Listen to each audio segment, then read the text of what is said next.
Hi, ladies and gentlemen. Welcome back to Miss Raga's Art Room. Okay, time for perspective. Now, as you heard me say in class before, the first thing I want you to understand about perspective is when we're learning this system of drawing, it really has nothing to do with boxes, which sounds crazy, right? But you guys can already draw a pretty realistic three-dimensional box or a box with the illusion of three-dimensional form. What this is really about is you being able to picture and understand three-dimensional space and how to interact with it, or how something, an object, a person might interact with that space without having to be there, right? That's known as spatial intelligence. And that's really what the system of linear perspective 1, 2, 3, and 4 point is about. So I'm going to give you a little back history to it, okay, so that you understand a little bit more why we're learning this. Because without the why, honestly, it doesn't have relevance to your life. So I want to give you that. All right, so it all starts with this man, Filippo Brunelleschi. He lived between 1377 and 1446. We have really good dates on his birth and death because he really was quite famous. Now this is CE, Common Era, so remember we're going 0 and forward. He was the famed Renaissance architect to the powerful Medici family of Florence, Italy, and he's considered the inventor or rediscoverer or father, if you will, of linear perspective. Just a quick recap, remember Renaissance is not an Italian term, it is actually a French term, from Middle French meaning rebirth, which refers to that transitional movement in Europe between the medieval and modern times, beginning in the 14th century in Italy and lasting into the 17th century. Remember, 14th century means 1300s, 17th century means 1600s, okay? So this is about a 300-year period of history. Now, during this period of time, it's marked by an explosion of rediscovery in the arts, literature, science, and math. So, Filippo Brunelleschi, he worked for the Medici family as their architect. So, literally, he was like their guy, their go-to guy for building. The Medici family, they were extraordinarily wealthy, extraordinarily powerful during the Renaissance in Florence, Italy. Some other famous architects who did work for the Medici family, or sorry, not architects, but artists and inventors, Michelangelo, Da Vinci, right? Some pretty famous names. At this time, the Medici family, they held the most prosperous bank in all of Europe, and they controlled the city-state of Florence with their own military force. It's really important to understand that at this time, there was not Italy as a country, just these warring city-states controlled by powerful families, right? So the Medici controlled Florence, and they were constantly at war with other states like Milan and Bologna and Naples, and you get what I'm saying, okay? And the Medici family, they had a big problem. They wanted to show off that Florence was the greatest city of, well, city-state, sorry, I should rephrase that, greatest city-state of all because of their wealth and power. But they had a huge eyesore. It was a big unfinished cathedral with no dome ceiling. And I know, pause for a second, you're like, wait, why would there being a big unfinished cathedral be super embarrassing? What you have to understand at this time is these powerful families, much like kings, created the right to rule not through just their money and power, but through what they would call divine authority, or the divine right to rule, meaning chosen by God. Okay, so they were constantly kind of showing this off by building these, by honoring God, by building these elaborate cathedrals, right? It was kind of like honoring God, but also showing off that we're pretty powerful. So again, having this big unfinished cathedral with no dome ceiling was super embarrassing. Thank you, National Geographic, for this image. This is what they're talking about. Quite literally, they had this finished, they had this finished cathedral, and they couldn't figure out how to cap it with a dome, right? They had tried building it several times, it kept collapsing in, and this went on for decades, ladies and gentlemen, and it was a huge problem. So no one knew how to finish the dome. What did the Medici family do? They had a competition amongst their artists and architects, and they basically said, figure it out. Whoever can figure it out gets the money, gets the right to build the dome, right? Fame and glory is all yours. And Filippo Brunelleschi, he was able to prove to the Medici family and the Florentine Council that he could build the dome through linear perspectives, drawings, and scale models. Now, we only have some of Brunelleschi's records. A lot of what we know is actually from other people's writings about Brunelleschi, because he was a super secretive dude. He like burned his notebooks. In fact, it's kind of amazing he even got the contract at all, because he went to the Medici family and basically said, here, I know how to make it work. Here's like 1 or 2 drawings. I'm not going to show you any more steps until you promise me that I have the right to build it. And then as you need to know stuff, I'll let you know. Right? How crazy is that? But they went with it. They said, yep, okay, if you can do it, Brunelleschi, go. So there are a couple amazing things that Brunelleschi figured out. First, he developed an ingenious double dome brick design, which means that it wasn't a single solid dome, okay, but it was actually 2 domes, which split the load to different columns, so it wasn't super heavy. And he also invented a brick pattern that he called spina de pesce. We would call this herringbone pattern today in English. And what that meant was it distributed the load so you didn't have these big, long-running grout joints, which were weak points where the dome could collapse in. Now, the fact that it was double, right, allowed the weight of the dome to be supported by the inner and outer dome spread to different columns, so it wasn't as heavy. There were no weak joints where the dome could collapse. And then finally, right, the dome could be built in levels without supports, just a suspended wooden platform. So he figured out that, like, as the walls of the dome went up, he would just build this suspended wooded platform directly into the masonry. And then as the walls got too tall to work, they'd pull that platform out and put it up. It was truly amazing. So here are some of the drawings. And what I want you to understand, ladies and gents, is he used linear perspective to understand theory of a space that didn't exist yet.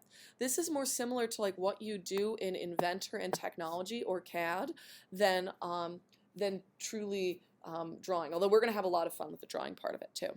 So here are views from the stairway between the inner and outer dome. You can see that spina de pesce there, right? There's that herringbone pattern. Do you see these vertical bricks break up these long grout joints? And it gives a lot of stability to the dome, makes it much stronger. One really cool thing that happened in 2013 is they were actually replacing a parking lot or a parking garage next to the cathedral, and they found, which is awesome, Brunelleschi's scale model of the dome. So this is being preserved so that it can be displayed as a part of the Florence Cathedral Museum, which is really cool. So they actually found some of the scale models he used. This is what we mean by the inner and outer dome. So there's this inner dome, there's an outer dome. Yes, you can actually walk up in between the domes to the top of the cupola there. And it is absolutely massive. If you check out the scale, the dome itself doesn't actually start rising until almost 100 feet in the air. And itself is, I think it's just a little over 100 feet across and approximately just under like 90 feet in the air. I'd have to look up exact numbers for you, but you can see it's just absolutely massive scale. Here's some more elevation drawings for you.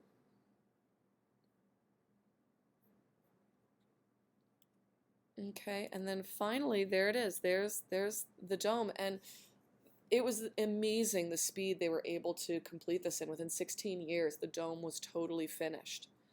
All right, so let's talk a couple perspective terms here. Now, there's another video in our section that shows how to make the paper box. This would be a good time to pause this video, okay? Make your paper box and then come back so that you can understand these terms we're talking about while looking at a 3-dimensional object, okay? But I'll continue on. So again, if you haven't made your box already, pause the video here, go to the video guide to make your box, and then come back and pick up, okay? So one thing I want you to understand about perspective is you are actually represented in the drawing. You just don't realize it. You're represented in the drawing by this horizon line, which is your eye level. Eye level is the height of your eyes in relationship to the objects around you, okay? The horizon line, that's eye level. That's where earth and sky appear to meet. That's our technical definition for it. But what I want you to understand is as you move up, right, in your view, the horizon line moves up. As you move down, the horizon line moves down. You are represented by the horizon line. Now, objects that are below you, okay, meaning that you are above the horizon line. This is a bird's eye view. It sounds crazy, right? But I want you to think about it this way. The bird is flying over, okay, looking down on objects. That's why they call it a bird's eye view. Okay, what that means is the object is below the horizon line. You, from your vantage point, are above it, right? Or in essence, the object is below your eye level. Okay, so bird's eye view is that view from above. Worm's eye view, okay?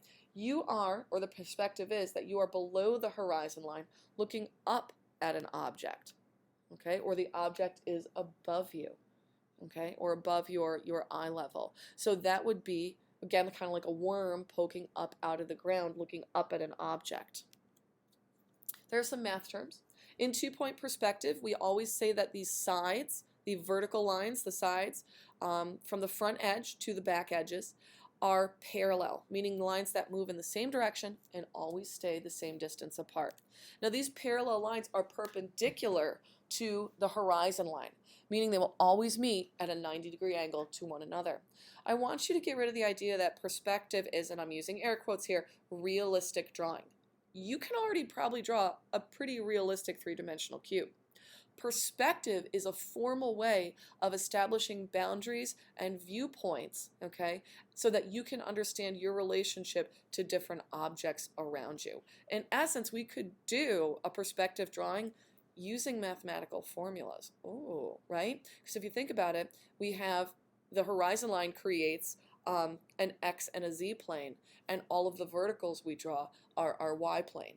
Okay, so if you think of it kind of more in terms of our modern computer-generated technology for doing 3D modeling, this is the precursor to it. This is just the same system of thinking. Okay, occasionally you will have an object that goes so far back in space, or parallel lines that go so far back in space, they appear to converge. Notice how I say appear to converge. We know the reality of it is they don't, okay? But we just stop being able to see their parallel space apart. This always happens at the horizon line, at your eye level, okay? And so we call it the vanishing point. It's the point on the horizon line where receding parallel lines seem to converge or come together. Boom, vanishing point. You've already studied one-point perspective, right? One-point perspective is that system of perspective that uses one vanishing point. And this is where you start with the square face, like so, and then you draw the lines receding back. Now, we're doing something a little bit more sophisticated. We're going to work with a system of two vanishing points. So we're drawing all of these boxes on their edge and looking at their sides receding into space. And yes, there's 3 and 4 point perspective, but that gets into much more advanced level of drawing. We're going to stick to 2 point today.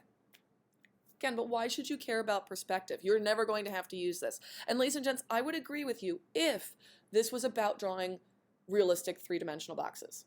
But that's not what we're doing. We're not drawing realistic 3-dimensional boxes. It's not what we're worried about, right? Perspective isn't about that. It's about learning spatial intelligence. It's your ability to visualize, shouldn't say visual, in the mind's eye without physically having to be present in the space. And that's a really useful skill. Well, here are just a few jobs that require mastery of spatial intelligence, right? There are some that'll surprise you. Right? Things like surgeon and chef. Chefs have to manage their kitchen.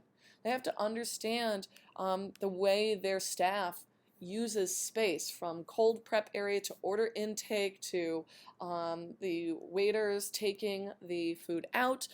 Surgeons, many times now there's robotic surgery where they are controlling remotely little arms of a robot to stitch and do whatnot. But they're looking at a flat screen. So they have to understand that that flat screen actually represents a 3-dimensional, atrium of a heart they're working inside of. Pretty cool. Right, there are some that make sense. Urban planner, air traffic controller. Whoops, sorry guys. All of those engineering fields, right? But there are a lot more jobs than this that require you to have that mastery of understanding and being able to picture 3-dimensional space. And besides, let's say you're like, yep, still not going to do any of those jobs.